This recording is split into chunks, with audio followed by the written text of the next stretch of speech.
Hi friends, ఇప్పుడు మనకి APPSC group 2 mains మనకు టైం వచ్చింది కదా, 4 months. ఇప్పుడు మనం ఏం చేస్తున్నాం అంటే పిఎంఐఏఎస్ ఎన్విరాన్మెంట్ బుక్ తీసుకున్నాం. ఎందుకంటే మేజర్ 45 to 50 మార్క్స్ వస్తాయి. 45 to 50 మార్క్స్ మనం కవర్ చేయాలంటే మన తెలుగు మీడియంలో వీళ్ళు రాసినారు, ఎవరికి ఆథర్ల పేరు పెట్టి ఏది పడితే అది రాసేసినారు. దాంట్లో మ్యాటర్ అనేది ఎంతో డైరెక్ట్గా పాయింట్స్ వైజ్ చేసినారు. ఇక్కడ బుక్ చూడండి ఎంత స్టాండర్డ్ అందంటే మనకు యూపీఎస్సీ స్టాండర్డ్కి మించిన బుక్ ఇది. స్టాండర్డ్ అంటే అంత బాగుంది. బుక్ కూడా క్లారిటీగా నీట్గా రాసినారు. చదువుకోండి. మనం ఇప్పుడు ఇంగ్లీష్ ఉందని భయపడితే కాదు. ఇంగ్లీష్ మీడియం ఉంటే ఏం 4 months టైం ఉంది.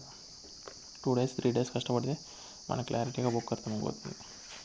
ఈజీగా ఉంది బుక్ కూడా చదివేదానికి. పెద్ద కాన్సెప్ట్ ఉంటుంది. ఇంకోటి ఏంటంటే పెద్ద పదాలతో లాగా మామూలుగా సింపుల్ వర్డ్స్తో మనకి ఇంగ్లీష్ ఇచ్చారు. ఇప్పుడు బయోస్పియర్ ఇచ్చినారు. మనకి బయోస్పియర్లో ఆ బుక్లలో కొంచెం ఊరికే బయోస్పియర్ రిజర్వేస్ పేర్లు ఇచ్చేసినాడు. ఇట్లా కాదు, దీనిలో అయితే మొత్తం